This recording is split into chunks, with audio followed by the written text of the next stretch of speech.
Mic ఇస్తా come here సవాల్ రాజశేఖర రెడ్డి బిడ్డ సవాల్ కమ్ హియర్ మైక్ ఇస్తా కమ్ హియర్ మీకు దమ్ముంటే మైక్ ఇస్తా మైక్ లో మాట్లాడండి జగన్ కి ఎందుకు ఓటేయాలో చెప్పండి జగన్ గారికి ఎందుకు ఓటేయాలో చెప్పండి అక్క నమస్తే అక్క అక్క నమస్తే అక్క జగన్ ఎందుకు ఓటేయాలంటే 2015లో పార్టీ పెట్టినప్పటి నుంచి జగన్మోహన్ రెడ్డి గారు మా కోసం తిరుగుతానే ఉన్నాడు.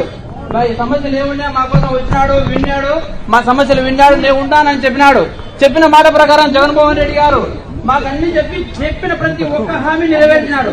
పేద ప్రజల కోసం ఆయన 3000 కిలోమీటర్ పాదయాత్ర చేసి వాళ్ళ కష్టాలు విని మీ అందరికీ నేను న్యాయం చేస్తానని చెప్పిన విధంగా న్యాయం చేసినాడు. ఇక్కడ వచ్చిన ప్రతి ఒక్కరికి వారి కుటుంబాల్లో ప్రతి ఒక్కరికి సంక్షేమం అందింది. దానికి కారణం ఎవరంటే జగన్మోహన్ రెడ్డి గారే. జగన్మోహన్ రెడ్డి గారు ఖచ్చితంగా చెప్పిన ప్రతి మాట నెరవేరుస్తారు. ఆయన మా కోసం ఉంటాడు కూడా, ఎప్పటికి కూడా ఆయన మాతో ఉంటాడు. మీరు అన్ని ఇప్పుడు చెప్తున్నారక్క, మీ కుటుంబ సమస్యలేవో మీరు చెప్తున్నారు, కాదనిలేవేం, అవి మీ వ్యక్తిగతంగా ఉన్నాయి. కానీ మీరు ఆ రోజు తెలంగాణలో కూడా చెప్పారు, నేను తెలంగాణలో ఉంటాను, మీకోసం ఉంటాను, పోటీ చేస్తానని చెప్పారు. అక్కడ పోటీ చేయలేదు. మీరు వచ్చారు, మీ మీద మాకైతే అభిమానం ఉందక్క. రాజశేఖర బిడ్డగా మిమ్మల్ని మేము అభిమానిస్తాం అక్క, కాదని లేదు. కానీ జగన్మోహన్ రెడ్డి గారు మా కోసం ఉన్నారు, ఆయన చాలక్క. మీరు కూడా రండి, మాతో అందరం కలిసి రాష్ట్రానికి అభివృద్ధి చేద్దామక్క. తప్పకుండా మీరందరూ మాతో కలిసి రండి అక్క, అన్నతో పాటు రండి, అందరం కలిసి రాష్ట్రాన్ని అభివృద్ధి చేసుకున్నాం అక్క. జోహార్ వైఎస్ఆర్, జై జగన్, జై జగన్. గొప్పగా చెప్పాడు. అదే జగన్మోహన్ రెడ్డి గారి కోసం 3200 కిలోమీటర్లు పాదయాత్ర చేసిన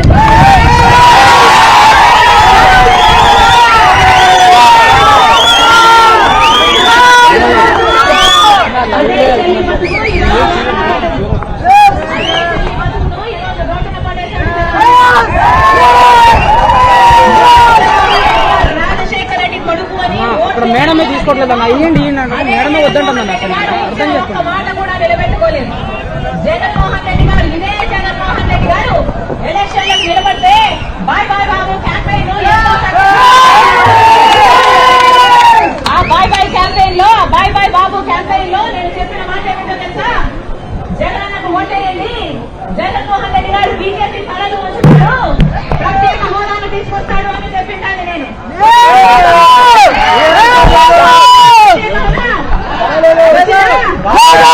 జగన్మోహన్ రెడ్డి గారు చెప్పమంటే అమ్మా పూర్తి మద్యపాన నిషేధం చేస్తామని చెప్పు అంటే, జగన్మోహన్ రెడ్డి గారు ముఖ్యమంత్రి అయితే పూర్తి మద్యపాన నిషేధం అవుతుంది అని ప్రతి అక్కకు ప్రతి చెల్లికి మాట ఇచ్చిందని నేను. ఈ రోజు అదే జగన్మోహన్ రెడ్డి గారు పూర్తి మద్యపాన నిషేధం చేయకపోగా ఈ రోజు సర్కారే అంటే జగన్మోహన్ రెడ్డి గారే ఈ రోజు మద్యం అమ్ముతున్నారు. మద్యం అమ్మేది కూడా బయట ఉన్న బ్రాండ్లు కాదు. సర్కారు ఏది అమ్ముతే అదే కొనాలి, ఎంతకు అమ్ముతే అంతకే కొనాలి. ఈ నాసి రకం సరుకు తాగి 25% ఆంధ్ర రాష్ట్రంలో జనాల కిడ్నీలు, లివర్లు పాడై చచ్చిపోతున్నా జగన్మోహన్ రెడ్డి గారికి పట్టలేదు. అయ్యా జగన్మోహన్ రెడ్డి గారు వాగ్దానాలన్నీ ఎక్కడ నెరవేర్చాయ్యా అంటే, అదిగో అమ్మా లిక్కర్ షాప్ లో క్యాపిటల్ అట, స్పెషల్ స్టేటస్ అట, భూమట, డిఎస్సీ కూడా అన్ని మొత్తం మద్యం షాపులో నెరవేర్చాడు మీ జగనన్న గారు. ఇందుకే ఓట్లేశారా? ఇందుకే గెలిపించారా? ఈ రోజు బిడ్డలకు ఉద్యోగాలు లేక ఆత్మహత్యలు చేసుకుంటున్నారు. ఇదే జగన్మోహన్ రెడ్డి గారికి నేనే ప్రచారం చేసి చెప్పాను, అమ్మా నువ్వు వెళ్ళి చెప్పు 3000 కోట్లతో ధర స్థిరీకరణ నిధి ఏర్పాటు చేస్తాము, రైతులు ఎక్కడా నష్టపోతే వాళ్ళకు నిధి ఇచ్చేటట్టు, వాళ్ళకు లాభం ఇచ్చేటట్టు ఆ నిధిలో నుంచి ఏర్పాటు చేద్దాము అంటే నేను వెళ్ళి ప్రచారం చేశాను. 4000 కోట్లు ప్రతి సంవత్సరం 3000 కోట్లు ధర స్థిరీకరణ నిధి రైతుల కోసం అయితే 4000 కోట్లు పంట నష్టపోతే పక్కన పెడతాము అన్నారు. ఒక్క మాట అంటే ఒక్క మాట నిలబెట్టుకోలేదు జగన్మోహన్ రెడ్డి గారు. అధికారం వచ్చినాక అసలు ప్రజలు అన్న సంగతే మర్చిపోయాడు. ఏ రాజశేఖర రెడ్డి కొడుకును నేను అని చెప్పుకొని తిరుగుతున్నాడే ఈ జగన్మోహన్ రెడ్డి గారు. ఆ రాజశేఖర రెడ్డి గారు ప్రజల మనిషి, ప్రజా దర్బారు నడిపిన మనిషి, ప్రతి రోజు ప్రజల మధ్య బతికిన ప్రజా దర్బార్ అని రోజు కనీసం 3 గంటల సేపు ప్రజలే కాదు, ఏ లీడర్లు వచ్చినా, ఏ కేడర్ వచ్చినా, ఏ ఎమ్మెల్యే వచ్చినా అందుబాటులో ఉండే మనిషి. ఎంతమందికి అందుబాటులో ఉన్నాడు జగన్మోహన్ రెడ్డి గారు? కనీసం ఆయన సొంత ఎమ్మెల్యేలకు, కనీసమైన సొంత మంత్రులకే దిక్కు లేకుండా పోయింది. ఈయన జగన్మోహన్ రెడ్డి గారు, రాజశేఖర రెడ్డి గారి వారసులు? ఒక్కసారి అందరూ మనసు పెట్టి ఆలోచించండి.